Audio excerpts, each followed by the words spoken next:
الله أكبر الله أكبر. أعوذ بالله من الشيطان الرجيم. بسم الله الرحمن الرحیم. صحیح بخاری حدیث نمبر 593. مسروق بن اجدہ نے حضرت عائشہ رضی اللہ تعالی عنہ کے اس کہنے پر گواہی دی کہ نبی کریم صلی اللہ علیہ وسلم جب بھی میرے گھر میں عصر کے بعد تشریف لاتے تو 2 رکعت ضرور پڑھتے. صحیح بخاری حدیث نمبر 594. ابو الملیح عامر بن اسامہ حضلی نے بیان کیا کہ ہم ابر کے دن ایک مرتبہ بریدہ بن حصیب رضی اللہ تعالی عنہ صحابی کے ساتھ تھے. انہوں نے فرمایا کہ نماز سویرے پڑھا کرو، کیونکہ نبی کریم صلی اللہ علیہ وسلم نے فرمایا ہے کہ جس نے عصر کی نماز چھوڑی اس کا عمل اکارت ہو گیا. صحیح بخاری حدیث نمبر 595. حسین بن عبد الرحمن نے عبداللہ بن ابی قتادہ سے انہوں نے اپنے باپ سے کہا، ہم خیبر سے لوٹ کر نبی کریم صلی اللہ علیہ وسلم کے ساتھ رات میں سفر کر رہے تھے. کسی نے کہا کہ حضور صلی اللہ علیہ وسلم آپ اب پڑاؤ ڈال دیتے تو بہتر ہوتا. آپ نے فرمایا کہ مجھے ڈر ہے کہیں نماز کے وقت بھی سوتے نہ رہ جاؤ. اس پر حضرت بلال بولے کہ میں آپ سب لوگوں کو جگا دوں گا. چنانچہ سب لوگ لیٹ گئے اور حضرت بلال نے بھی اپنی پیٹھ کجاوہ سے لگا لی اور ان کی بھی آنکھ لگ گئی. اور جب نبی کریم بیدار ہوئے تو سورج کے اوپر کا حصہ نکل چکا تھا. آپ نے فرمایا، بلال تو نے کیا کہا تھا؟ وہ بولے، آج جیسی نیند مجھے کبھی نہیں آئی.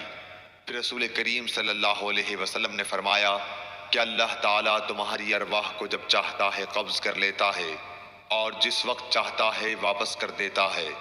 اے بلال اٹھ اور اذان دے. پھر آپ نے وضو کیا اور جب سورج بلند ہو کر روشن ہو گیا تو آپ کھڑے ہوئے اور نماز پڑھائی. صحیح بخاری حدیث نمبر 596. جابر بن عبداللہ رضی اللہ تعالی عنہ سے روایت ہے کہ حضرت عمر بن خطاب رضی اللہ تعالی عنہ غزوہ خندق کے موقع پر ایک مرتبہ سورج غروب ہونے کے بعد آئے اور وہ کفار قریش کو برا بھلا کہہ رہے تھے. اور آپ نے کہا کہ اے اللہ کے رسول صلی اللہ علیہ وسلم، سورج غروب ہو گیا اور نماز عصر پڑھنا میرے لیے ممکن نہ ہو سکا. اس پر رسول کریم صلی اللہ علیہ وسلم نے فرمایا کہ نماز میں نے بھی نہیں پڑھی. پھر ہم وادی بطحان میں گئے اور آپ نے وہاں نماز کے لیے وضو کیا. ہم نے بھی وضو بنایا. اس وقت سورج ڈوب چکا تھا. پہلے آپ نے عصر پڑھائی، اس کے بعد مغرب کی نماز پڑھی. صحیح بخاری حدیث نمبر 597. انس بن مالک رضی اللہ تعالی عنہ سے روایت ہے، نبی کریم صلی اللہ علیہ وسلم نے فرمایا، اگر کوئی نماز پڑھنا بھول جائے تو جب بھی یاد آ جائے اس کو پڑھ لے. اس قضا کے سوا اور کوئی کفارہ اس کی وجہ سے نہیں ہوتا. اور اللہ تعالیٰ نے فرمایا کہ نماز میرے یاد آنے پر قائم کر. موسیٰ نے کہا کہ ہم سے حمام نے حدیث بیان کی کہ میں نے قتادہ سے سنا، وہ یوں پڑھتے تھے، نماز پڑھ میری یاد کے لیے. حبان بن بلال نے کہا ہم سے حمام نے بیان کیا، کہا ہم سے انس نے، انہوں نے حضرت صلی اللہ علیہ وسلم سے پھر ایسی ہی حدیث بیان کی. صحیح بخاری حدیث نمبر 598.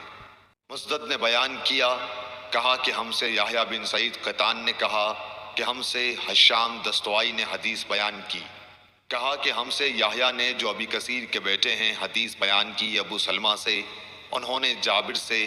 انہوں نے فرمایا کہ عمر رضی اللہ تعالیٰ عنہ غزوہ خندق کے موقع پر ایک دن کفار کو برا بھلا کہنے لگے. فرمایا کہ سورج غروب ہو گیا لیکن میں لڑائی کی وجہ سے نماز عصر نہ پڑھ سکا. جابر رضی اللہ تعالیٰ عنہ نے بیان کیا کہ پھر ہم وادی بطحان کی طرف گئے اور آپ نے عصر کی نماز غروب شمس کے بعد پڑھی. اس کے بعد مغرب پڑھی. صحیح بخاری حدیث نمبر 599. ابو المنہال سیار بن سلامہ نے کہا کہ میں اپنے باپ سلامہ کے ساتھ ابو برزہ اسلمی رضی اللہ تعالیٰ عنہ کی خدمت میں حاضر ہوا. ان سے میرے والد صاحب نے پوچھا کہ رسول اللہ صلی اللہ علیہ وسلم فرض نمازیں کس طرح یعنی کن کن اوقات میں پڑھتے تھے، ہم سے اس کے بارے میں بیان فرمائیے.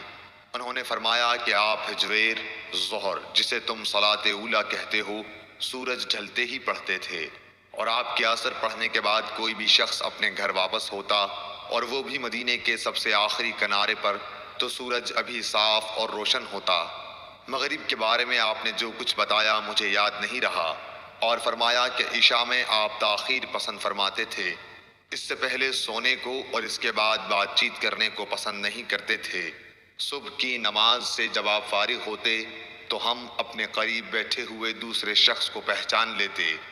آپ صلی اللہ علیہ وسلم فجر میں 60 سے 100 تک آیتیں پڑھتے تھے۔ صحیح بخاری حدیث نمبر 599۔ صحیح بخاری حدیث نمبر 600۔ عبداللہ بن صباح نے بیان کیا، کہا ہم سے ابو علی عبید اللہ حنفی نے، کہا ہم سے قراہ بن خالد سدوسی نے، انہوں نے کہا کہ ایک دن حضرت حسن بصری رضی اللہ تعالیٰ عنہ نے بڑی دیر کی اور ہم آپ کا انتظار کرتے رہے۔ جب ان کے اٹھنے کا وقت قریب ہو گیا تو آپ آئے اور بطور معذرت فرمایا کہ میرے ان پڑوسیوں نے مجھے بلا لیا تھا اس لیے دیر ہو گئی۔ پھر بتلایا کہ انس بن مالک رضی اللہ تعالیٰ عنہ نے کہا تھا کہ ہم ایک رات نبی کریم صلی اللہ علیہ وسلم کا انتظار کرتے رہے، تقریباً آدھی رات ہو گئی تو آپ تشریف لائے، پھر ہمیں نماز پڑھائی، اس کے بعد خطبہ دیا، پس آپ نے فرمایا کہ دوسروں نے نماز پڑھ لی اور سو گئے، لیکن تم لوگ جب تک نماز کے انتظار میں رہے گویا نماز ہی کی حالت میں رہے ہو۔ امام حسن بصری رحمۃ اللہ علیہ نے فرمایا کہ اگر لوگ کسی خیر کے انتظار میں بیٹھے رہیں تو وہ بھی خیر کی حالت ہی میں ہیں۔ قراہ بن خالد نے کہا کہ حسن کا یہ قول بھی حضرت انس رضی اللہ تعالیٰ عنہ کی حدیث کا ہے جو انہوں نے نبی کریم صلی اللہ علیہ وسلم سے روایت کی ہے۔